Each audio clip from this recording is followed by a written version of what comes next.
raison de mettre des mots quand vous dites barbare, quand vous dites sauvage, parce que tout à l'heure, on a entendu le mot incivilité.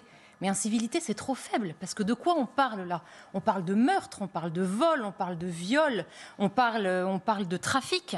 Ce ne sont pas des incivilités, ce sont des crimes. Et je pense que notre première démission, c'est de ne pas oser nommer les choses. Et c'est grave, parce que si on ne nomme pas les choses, il y a un sentiment d'impunité qui se développe.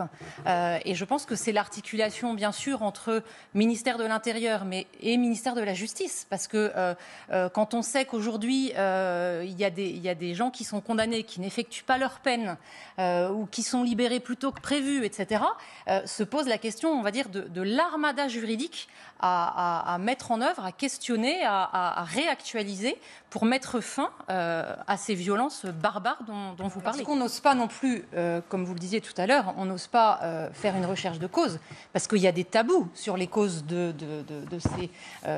ces barbaries. On n'ose pas faire le lien, comme on le disait, sur la remise en cause de la justice. On n'ose pas, avec cette culture de l'excuse qu'il faudrait à tout prix avoir, creuser justement qui sont ces délinquants.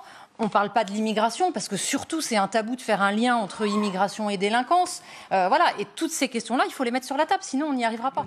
Colomb, voilà, qui disait en 2018, on a 3, 4, éventuellement 5 ans, mais on va finir face à face. Donc j'ai envie de dire, là, c'est sauf qui peut. C'est-à-dire que si la fin du quinquennat ne prend pas le virage de la sécurité, on va vivre effectivement dans une civilisation qui n'en sera plus.